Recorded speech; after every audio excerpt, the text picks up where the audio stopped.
이동의 촉 시간입니다. 목요일 촉가이드 박준 변호사와 함께합니다. 어서 오십시오. 네, 안녕하세요. 박준입니다. 자, 바로 이 얘기를 해보죠. 사전투표 하루 앞둔 오늘입니다. 새벽 또 아침에 국민의힘 윤석열 또 국민의당 안철수 두 후보의 단일화가 성사가 됐는데요.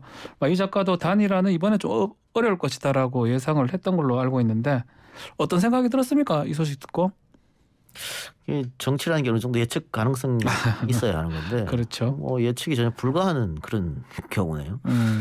대부분의 여론조사 전문가들이 단일화는 이제 없다. 안철수 후보가 결렬 선언하고 난 후에 없다라고 얘기한 이유는 그 이후에 진행된 스케일 타임라인을 봐더라도 윤석열 후보가 지난 주말에 급격하게 또 기자회견을 가져가지고 그렇죠. 책임은 안철수에게 있다. 이런 얘기를 또 한 거 아니겠어요? 네. 그리고 나서 양측이 진실 공방하면서 굉장히 험한 말들 주고받았잖아요. 안철수 후보 어제 엊그제만 하더라도 윤석열 후보 찍으면 1년 뒤에 그 자신이 찍은 손가락 후회할 것이다. 그런 얘기도 했고 윤석열 후보가 자질이 없다는 식의 유세에서 강한 어조로 비판했단 말이에요. 맞습니다. 그리고 계속해서 다당제의 중요성, 양당 정치의 폐해 강조했지 않습니까? 그런데 전격적으로 그렇게 비난하던 윤석열 후보 손을 들어주면서 다시 양당 정치를 하겠다는 거지 않습니까?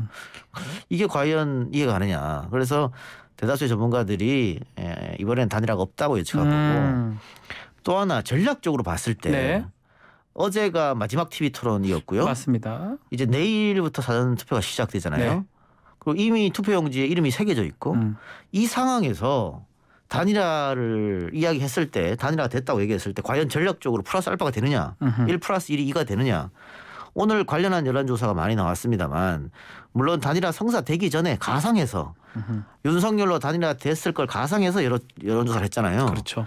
그런데 안철수 찍는 사람들의 대부분이 오히려 이재명한테 가더라. 대부분의 여론조사가 퍼센트 사이즈는 크지는 않습니다만 어쨌든 윤석열보다 이재명 가더라고 많이 나왔단 말이에요. 오히려 손해일 수도 있겠네요. 그거 봤을 때는 전략적으로 이건 옳지 않다. 게다가 안철수 후보를 믿고 국민의당을 지지했던 많은 국민들 그리고 5시간 6시간 걸려서 재외 공간에 가서 이미 안철수한테 투표한 재외 국민 투표자들 그런 분들이 있죠. 이런 분들은 상당히 분노할 수밖에 없다. 지금 국민의당 홈페이지 오늘 벌써 접속 마비됐거든요. 마비됐다 하더라고요. 다 항의 전화 또 항의 글로 도배가 된 상황이에요. 네. 그래서 이게 윤석열 후보한테 도움될지 국민의힘이 지금 제대로 전략을 짠 건지 잘 모르겠습니다. 자, 그러면 이 작가도 이해 안 되고 대부분 다수의 정치평론가들이 다 비슷한 어떤 의견을 내고 있는데 그렇다면 이렇게 싸우고 감정의 어떤 대립도 있었는데 또 안철수 후보가 추구하던 다당제하고는 전혀 맞지 않거든요. 자기 부정 같은데 이렇게 갑자기 단일화가 새벽에 아침에 이래 성사된 이유가 어떤 게 있을까요? 아직 여의도식 정치, 구시대적 정치에 매몰된 정치인들이 많다. 그러니까 덩치만 키우면 이길 수 있다는 생각. 근데 요즘 SNS 발달했고 올드미디어보다 뉴미디어가 더 활성화됐고 포털이 발달하고 이런 상황이기 때문에 옛날식 덩치만 커서 이긴다는 생각하면 저는 오판이라고 봐요. 아하. 그리고 당내 역학관계도 좀 있었겠죠. 당내에서 지금 사실 이 상태로 선거를 만일 단독으로 가서 이긴다고 하면 이준석 대표의 지위는 올라갈 수도 있겠죠. 1등 공신이 되겠죠. 하던 그럼 윤핵관들은 어떻게 합니까? 상당히 좀 불편할 수 있겠네요. 그렇다면은 이준석을 견제할 제일 좋은 카드는 안철수일 수 있겠다. 그런 생각도 할 수도 있겠고요. 여론조사에서 지난주까지 계속 앞서가던 윤석열 후보였는데 이번 주에 다 딱 붙는 게 나오지 않습니까? 그렇죠. 박빙. 다들 오차 범위내 혹은 오차 범위내 또 이재명이 이기는 것도 나오고 있으니까 그러다 보니까는 이렇게 가다 질 수도 있다. 그런 어떤 조바심에서 나오는 결과일 수도 있고 여튼 약간 이해가 안 되는 거였습니다. 왜냐하면 앞으로 이 여론이 어떻게 움직일지 알 수 없어요. 오히려 정말로 다시 정말 1 플러스 1이 2가 될 수도 있겠죠. 다만 이재명에 대한 동정론도 작용할 수도 있거든요. 그렇죠. 그 국민들 마음은 어떻게 움직일지 아무도 알 수가 없으니까. 특히 안철수 후보를 지금까지 많이 지지했던 사람들은 2030 젊은 세대거든요. 여성들도 많다고. 여성들도 많고 그 사람들이 어디로 움직일 것이냐. 저는 심상정으로 움직일 경우도 좀 있다고 봐요. 그리고 부동층으로 남아있는 사람도 있을 것이고. 근데 심상정으로 이동한 사람도 있을 텐데 심상정을 지지하는 사람들이 이재명한테 옮길 수도 있거든요. 왜냐하면 약간 사표 방지 심리 같은 거 말씀하시는 사표 방지도 있고 그래도 그 국민의힘한테 정권을 넘겨줄 수는 없다. 굳이 둘 중에 선택을 하라면 민주당 쪽이 맞다. 그런데 사자 대결일 때는 뭐 어쨌든 심상정 정의당 내가 지지하니까 그냥 찍는다.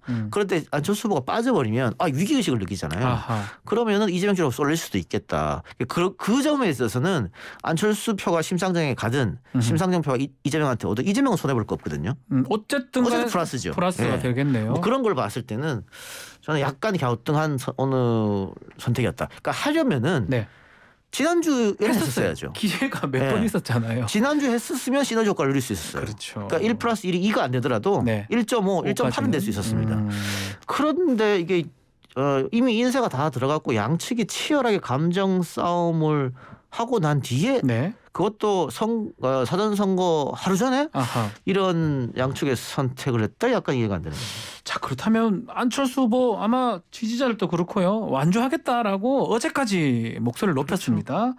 이 단일화 결정 앞으로 안철수 후보의 이제 안철수 후보는 아니죠. 전 후보라고 해야 되는데 정치 생명 어떻게 될까요? 뭐 예측하기는 좀 쉽지 않겠지만요. 그렇죠. 그런데 사실 그 안철수 후보와 최측근 빼고는 국민의당 핵심 관계자들도 몰랐다는 거 아니에요? 아무도 몰랐다고 하더라고요. 그럼 전국에서 선거운동하는 사람도 다 몰랐겠죠. 그러니까 그분들 입장에서 저는 그냥 개인적인 생각인데 좀 덜덜 떨면서 이제 유세를 하는 과정에서 갑자기 철수하는 그렇죠. 그런 상황이 되겠네요. 네.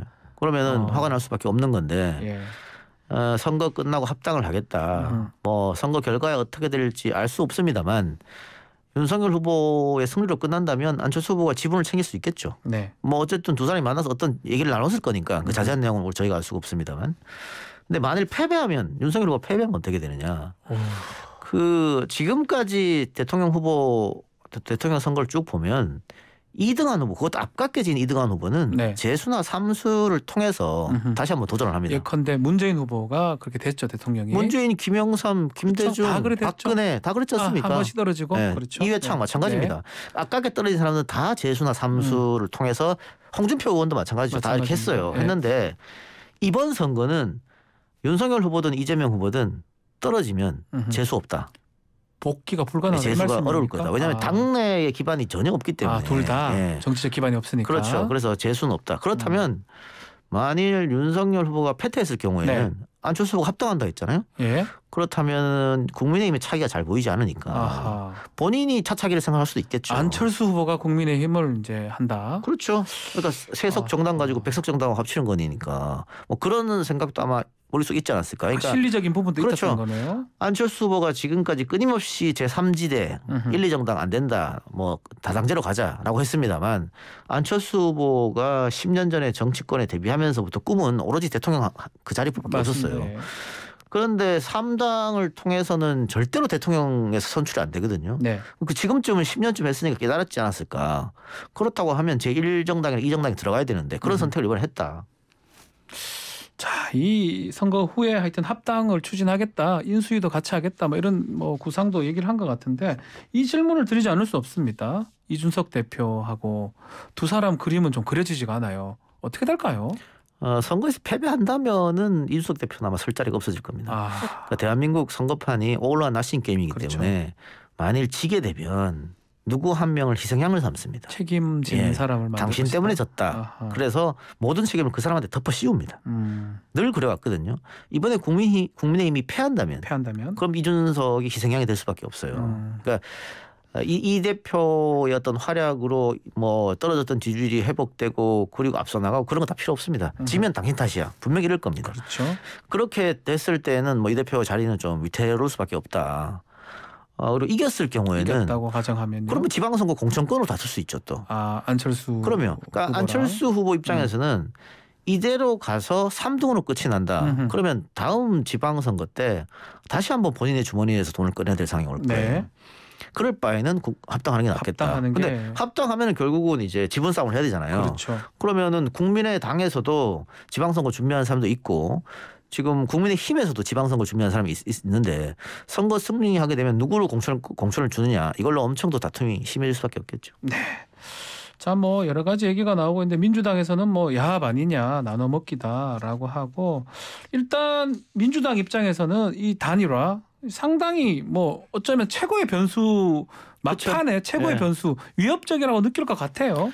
한쪽으로는 위협적으로 느끼면서 네. 당원들한테 호소하는 거죠. 동렬할 수 있다는 거예요? 그래서 지지층 결집을 호소하는 겁니다. 우리 지금 굉장히 위험한 상황이니까 남은 6일 동안 열심히 합시다. 그러니까 우상호 의원이 오늘 아직 6일 남았다 올린 것도 막 그런 거거든요. 그러니까 한쪽으로는 위기감을 자극하면서 뭉칩시다 얘기하고 나머지 한쪽으로는 아까 제가 분석해드렸던 대로 단일화가 우리한테 나쁘지 않는다. 그런데 그 얘기는 밖으로 내진 않을 거예요. 굳이 할 필요는 없겠죠. 네, 자기 선대위 내에서만 여러 가지 자료를 공유하면서 우리가 괜찮다. 근데 밖으로는 계속 위기감을 표출하겠죠. 그런 아마 투트랙 작전을 쓰지 않을까 싶습니다. 민주당 입장으로서는. 뭐 이 작가한테 이런 질문 드리긴 뭐한데 단일화 효과 예상할 수 있습니까? 지금 봐서는 저는 플러스 알파는 되게 어렵다고. 뭐 마이너스까지는 모르겠지만 하여튼 0이나 뭐 그렇다. 그렇죠. 그러니까 윤석열 후보와 국민의힘 입장에서는 안철수 후보를 땡겨와서 확실한 정권 교체를 하겠다. 이런 거였거든요. 근데 정치는 명분으로 하는 거잖아요. 그렇죠. 근데 이번 단일화가 그럼 명분이 있느냐. 또 명분 보여주기엔 시간이 좀 부족합니다. 그동안 그렇게 비판해놓고는 정권 교체를 위한다면 조금 일찍 하든가. 그렇죠. 근데 지금 와서 정권 교체가 명분이 있느냐. 만일 지금 문재인 정권이 극악무도한 정권이고 누가 봐도 뭐 쿠데타로 집권한 정권이고 뭐 전두환 같이 인권을 위대한 정권이었다. 그렇다면 선거 하루 전에도 의미가 있죠. 박수 받고 명분 있다. 둘 중에 한 사람 양보했네. 박수 받을 수 있어요. 그런데 문재인 정권을 극악무도한 정권이라고 하지 않잖아요. 그렇죠. 게다가 대통령 지지율 어쨌든 40% 중반까지 계속 나오고 있잖아요. 오늘은 상당히 높게 나오고 있어요. 오늘까지 보면요. 그러면은 명분 싸움에서는 그렇게 정권 교체를 위해서 대의를 위해서 했다가 과연 먹힐까는 잘 모르겠습니다. 자, 단일화 이슈 중요하니까 먼저 짚어봤는데요. 뭐 사실은 어젯밤에 있었던 마지막 TV 토론회 얘기가 오늘 가장 중요한 내용이 될 줄 알았는데 의미 없어졌어요.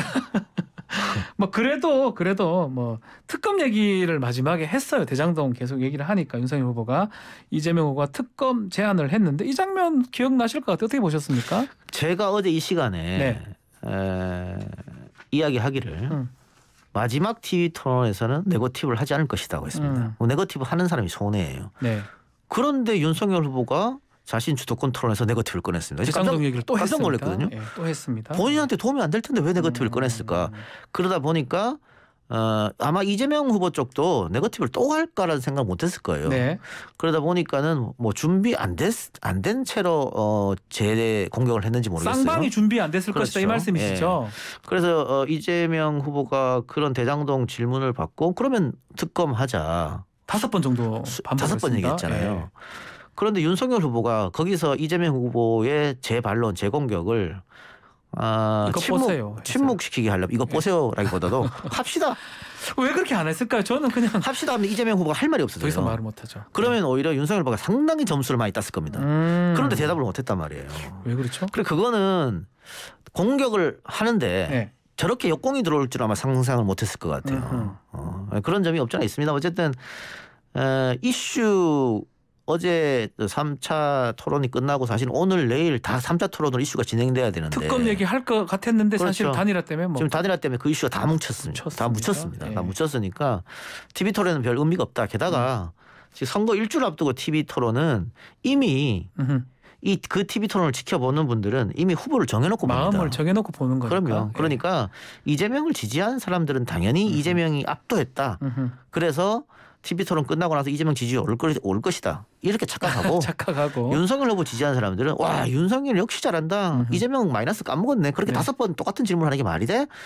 윤석열 후보가 오를까? 이렇게 생각해요. 이게 확증 편향으로 되는 겁니다. 그래서 이렇게 일주일 남겨놓고 TV 토론 별 의미 없습니다. 의미가 지금 뭐 각종 종편이나 뉴스 전문 채널에서 누가 잘했다 뭐 다룰 게 없으니까 다루는 거예요. 의미 없는 거 다루는 겁니다. 좋습니다. 자 이제 뭐 TV 토론도 끝나고 여론조사도 이제 공표 금지가 됐어. 블랙아웃이라고 얘기를 하죠. 더 이상 우리가 볼 수 있는 게 없습니다. 그럼 유일하게 남았던 구도 이슈, 단일 이슈도 지금 돼버렸고요. 남은 기간 뭐 아직 그래도 6일이라면 선거판 6일은 상당히 긴 시간이라고 볼 수 있는데 내일부터 뭐 사전 투표를 하겠지만. 남은 변수 혹시 뭐가 있을까요? 근데 선거의 3대 요소, 구도, 이슈, 인물. 구도하고 이슈는 이미 결정 났고 끝났어요. 사자 구도에서 양강 구도로 바뀐 거잖아요. 양강 구도로 바뀌었고 이슈는 이제 남은 이슈가 뭐가 있겠습니까? 단일화밖에 더 있겠습니까? 그렇죠. 그다음에 정권 교체 뭐 이런 거 네. 늘 있어왔던 이슈인 것이고 남은 건 인물이죠. 인물이다. 인물 인물이다. 경쟁력. 그러니까 특히 이미 결집할 대로 결집한 양당 지지자들 제외한 네. 중도층에서 마지막에 어떤 인물이 우리나라 발전에 도움을 주겠느냐. 그거 하나 이제 남았다. 남아있다. 뭐 나머지 크게 움직이지 않을 것 같습니다. 자, 오늘 뭐 지금 직전에 보도가 됐던 것 같아요. 이 법사위에서 이 간사들끼리 이 윤석열 후보의 이 부동시 문제 그거 지금 좀 보도가 된 상황이고 또 뭐 이재명 후보도 뭐 그 수사 경력 자료 서로 봤는데 일단 여당인 민주당 주장에 따르면 좀 눈이 왔다 갔다 한다. 좀 조작이 있는 거 아니냐 이런 주장을 지금 하고 있거든요. 이 부분은 어떻게 보십니까?